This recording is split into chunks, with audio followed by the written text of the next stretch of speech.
அனைவருக்கும் வணக்கம். டிவைன் கோ யூடியூப் சேனலுக்கு உங்களை அன்புடன் வரவேற்கிறேன். இன்று நாம் காணப்போவது திருச்செந்தூர் முருகன் கோவில் பற்றியும் அதனுடைய சிறப்பை பற்றியும் தான். வாருங்கள் பதிவிற்குள் செல்லலாம்.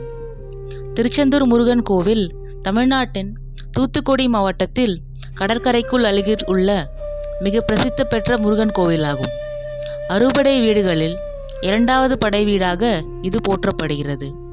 இக்கோவில் வங்காள விரிகுடா கடற்கரையில் அமைந்திருப்பதுதான் அதன் தனி சிறப்பாகும். கடல் அலைகள் கோவிலின் அடிக்கட்டுகளை தொடும் அழகான காட்சி பக்தர்களை ஈர்க்கிறது. சுவாமி செந்தில் ஆண்டவர் என்றும் அழைக்கப்படுகின்றார். இந்த கோவிலின் மிக முக்கியமான சிறப்பு சூரபத்மன் வதம் நடந்த இடமாக கருதப்படுவதுதான். அசுரன் சூரபத்மனை வென்று உலகிற்கு அமைதி அளித்த இடம் என்பதால் இந்த தலம் மிக புனிதமாக கருதப்படுகிறது.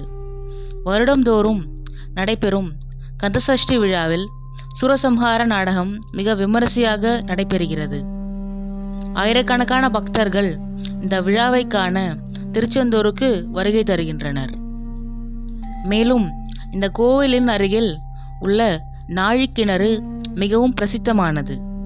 கடற்கரையில் இருந்தும் இந்த கிணற்றில் உள்ள நீர் இனிப்பாக இருப்பது ஒரு அதிசயமாக கருதப்படுகிறது. பக்தர்கள் முதலில் கடலில் நீராடி பின்னர் நாழிக்கிணற்றில் நீராடி சுவாமியை தரிசிப்பது வழக்கமாகும்.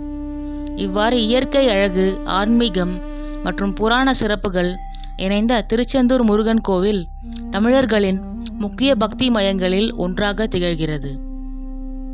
அனைவருக்கும் வணக்கம். நன்றி. மீண்டும் மற்றொரு பதிவில் சந்திக்கிறேன்.